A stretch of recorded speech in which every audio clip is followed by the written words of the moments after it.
Hello and welcome. Programming C सीखने की इस सीरीज में ये है हमारा पहला लेक्चर। हाय, मैं हूं अमित, आपका कोडिंग कोच। और आज हम लोग सीखेंगे व्हाट इज सी प्रोग्रामिंग।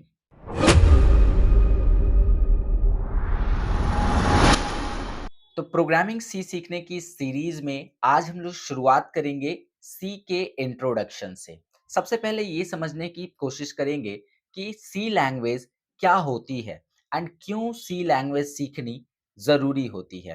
तो बहुत सारे ऐसे स्टूडेंट्स होते हैं जो बिना सी लैंग्वेज सीखे डायरेक्ट पाइथन या फिर जावा जैसी लैंग्वेजेस को सीखना पसंद करते हैं।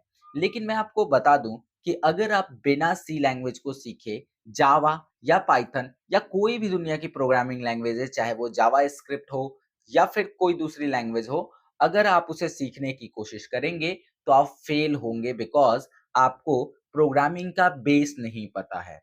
तो सी लैंग्वेज जो है वो प्रोग्रामिंग में एक बेस बनाने का काम करती है, एक फंडामेंटल यूनिट की तरह काम करती है।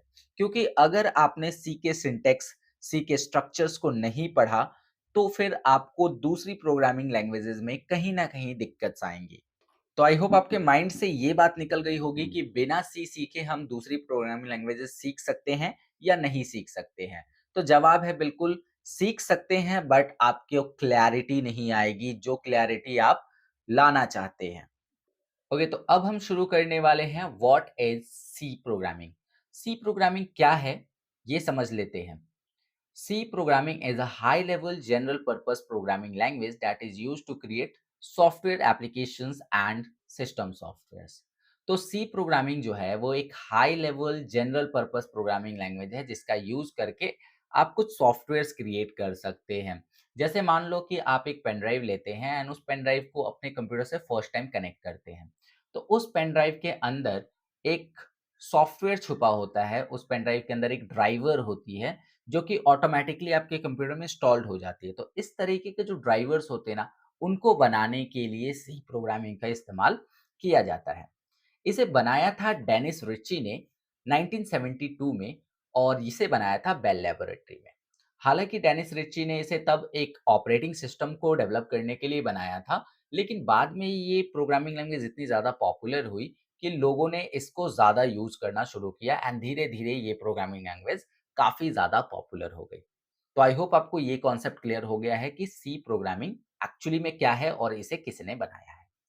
अगर बात करें तो C is called a procedural language. Procedural language का मतलब होता है ये जो है ना स्टेप वाइज काम करता है। जैसे फर्स्ट लाइन को पहले एग्जीक्यूट करेगा, सेकेंड लाइन को बाद में एग्जीक्यूट करेगा।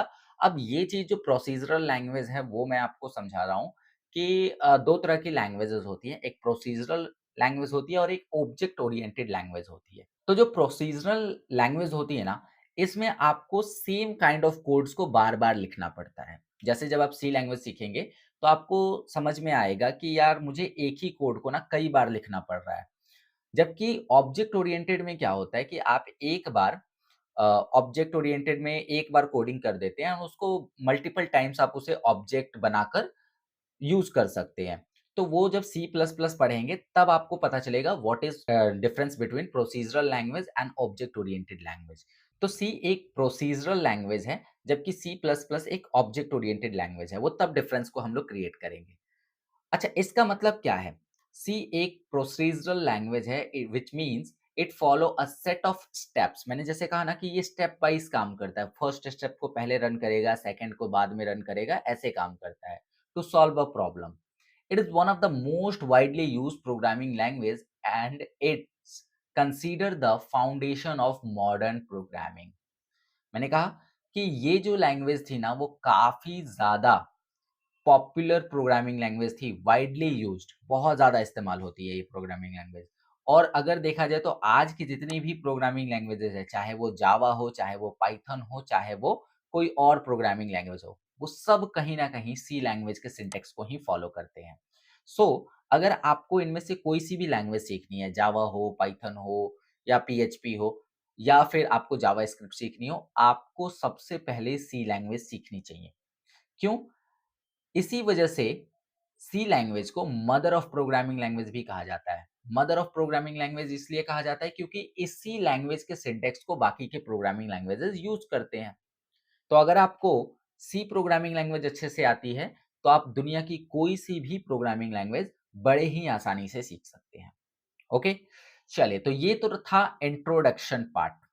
अच्छा, एक सिंपल वर्ड में भी यहाँ पे डेफिनिशन है कि अगर सिंपल वर्ड्स में कहें तो सी एक प्रोग्रामिंग लैंग्वेज है, जिसका यूज़ करके आप इंस्ट्रक्शंस राइट कर सकते हैं, किसके लिए? कंप्यूटर के लिए, और वो भी स्टेप बाय स्टेप मैनर्स में। चूँकि ये प्रोसीजरल लैंग्वेज है, तो आपको जो भी इंस्ट्रक्शन देने होंगे, स्टेप बाय स्टेप देने होंगे, ठीक है? ये सिंपल और कॉम्प्लेक्स दोनों तरह के सॉफ्टवेयर्स बिल्ड करने में हेल्प करता है। बिल्ड नहीं करता, सॉफ्टवेयर्स को बिल्ड करने में हेल्प करता है। तो आई होप कि आज की इस क्लास में मैंने आपको जो इंट्रोडक्शन बताया प्रोग्रामिंग सी का, वो आपको क्लियर हो चुका है, एंड इसके अलावा अब आप आगे इसे पढ़ने के लिए रेडी हैं। तो अगर आप मेरे साथ सी लैंग्वेज को पूरा बेसिक से लेकर एडवांस तक सीखना चाहते हैं, तो आप चैनल को ज़रूर सब्सक्राइब कर लीजिएगा और अपने दोस्तों के साथ ज़रूर शेयर करिएगा। वीडियो कैसी लगी वो कमेंट करके बताइएगा। बाकी आपके कोई अगर सजेशंस हैं, तो वो आप नीचे कमेंट में डाल सकते हैं। तो अगर वीडियो पसंद आई है तो वीडियो को लाइक कर दीजिए, चैनल पर नए हैं तो सब्सक्राइब कर लीजिए और अपने दोस्तों के साथ ज़रूर शेयर करिए। मिलता हूँ आपसे नेक्स्ट वीडियो में। बाय।